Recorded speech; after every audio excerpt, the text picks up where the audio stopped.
Hello hi welcome back to Pranati ಅಡುಗೆ ಮನೆ YouTube channel guys. ನಾನಿವತ್ತು ಗೆಣಸಿನ ಜೊತೆ ಕಾಯಿ ರಸನ ರೆಡಿ ಮಾಡ್ತಾ ಇದ್ದೀನಿ. ಬನ್ನಿ ಹೇಗೆ ಮಾಡೋದು ನೋಡೋಣ. ಒಂದು ಕಡಾಯಿಯಲ್ಲಿ ಗೆಣಸು ಮತ್ತು ನೀರನ್ನು ಆ್ಯಡ್ ಮಾಡಿಬಿಟ್ಟು ಬೇಯಿಸೋಕೆ ಇಡ್ತಾ ಇದ್ದೀನಿ. ಸ್ವಲ್ಪ ನೀರು ಕಡಿಮೆ ಆಗಿತ್ತು, ಸೊ ನೀರು ಆ್ಯಡ್ ಮಾಡ್ಕೊಂಡು ಬೇಯಿಸ್ತಾ ಇದ್ದೀನಿ. ನೋಡಿ ಈ ಥರ ಬೇಯ್ತಾ ಇದೆ. ಅದು ಬೇಯೋವರೆಗೂ ನಾನು ಒಂದು ಮಿಕ್ಸರ್ ಜಾರ್ ತೊಗೊಂಡು ಅದಕ್ಕೆ ಒಂದು ತುರಿದಿಟ್ಕೊಂಡಿರೋ ಕಾಯಿ ತುರಿನ ಆ್ಯಡ್ ಮಾಡಿ, ನಂತರ 4 ಏಲಕ್ಕಿ ಕಾಯಿನ ಆ್ಯಡ್ ಮಾಡ್ತಾ ಇದ್ದೀನಿ. ಅದಾದಮೇಲೆ ಪುಡಿ ಮಾಡಿ ಇಟ್ಕೊಂಡಿರೋ ಬೆಲ್ಲನ ಆ್ಯಡ್ ಮಾಡ್ತಾ ಇದ್ದೀನಿ.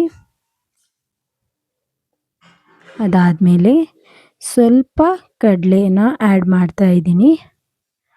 ಅದಾದಮೇಲೆ ರುಬ್ಕೊಂಡು ಬರ್ತೀನಿ ಫ್ರೆಂಡ್ಸ್. ನೋಡಿ ರುಬ್ಬಿಟ್ಟಿರೋ ಕಾಯಿ ರಸ. ಅದಾದಮೇಲೆ ಒಂದು ಪಾತ್ರೆಯಲ್ಲಿ ಕಾಯಿ ರಸನ ಆ್ಯಡ್ ಮಾಡ್ಕೊತಾ ಇದ್ದೀನಿ. ಬನ್ನಿ ಫ್ರೆಂಡ್ಸ್, ಬೆಂದಿದೆ ಅಂತ ಚೆಕ್ ಮಾಡುವ.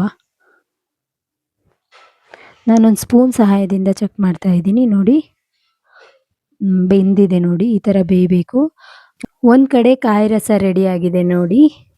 ಅದಾದಮೇಲೆ ನಾವಿವಾಗ ಬೆಂದಿರೋ ಗೆಣಸನ್ನು ಸಿಪ್ಪೆ ಸುಲ್ಕೊತಾ ಇದ್ದೀನಿ. ನೋಡಿ ಈ ಥರ ಸುಲ್ಕೋಬೇಕು, ಸಿಪ್ಪೆನೆಲ್ಲ ರಿಮೂವ್ ಮಾಡಿಬಿಟ್ಟು. ಅದಾದಮೇಲೆ ಸ್ಲೈಸಸ್ ಥರ ಗೆಣಸನ್ನು ಕಟ್ ಮಾಡಿ ಇಟ್ಕೊತಾ ಇದ್ದೀನಿ. ನಂತರ ಒಂದು ಬೌಲ್ಗೆ ಕಟ್ ಮಾಡಿ ಇಟ್ಕೊಂಡಿರೋ ಗೆಣಸನ್ನ ಆ್ಯಡ್ ಮಾಡಿಬಿಟ್ಟು ಕಾಯಿ ರಸನ ಅದ್ರ ಮೇಲೆ ಹಾಕ್ತಾ ಇದ್ದೀನಿ.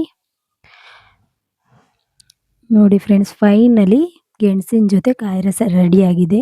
ನಿಮಗೇನಾದರೂ ಈ ವಿಡಿಯೋ ಇಷ್ಟ ಆಗಿದ್ದರೆ ದಯವಿಟ್ಟು ಸಬ್ಸ್ಕ್ರೈಬ್ ಮಾಡಿ, ಶೇರ್ ಮಾಡಿ, ಹಾಗೆ ಪಕ್ಕದಲ್ಲಿರೋ ಬೆಲ್ ಬಟನ್ನ ಕ್ಲಿಕ್ ಮಾಡಿ.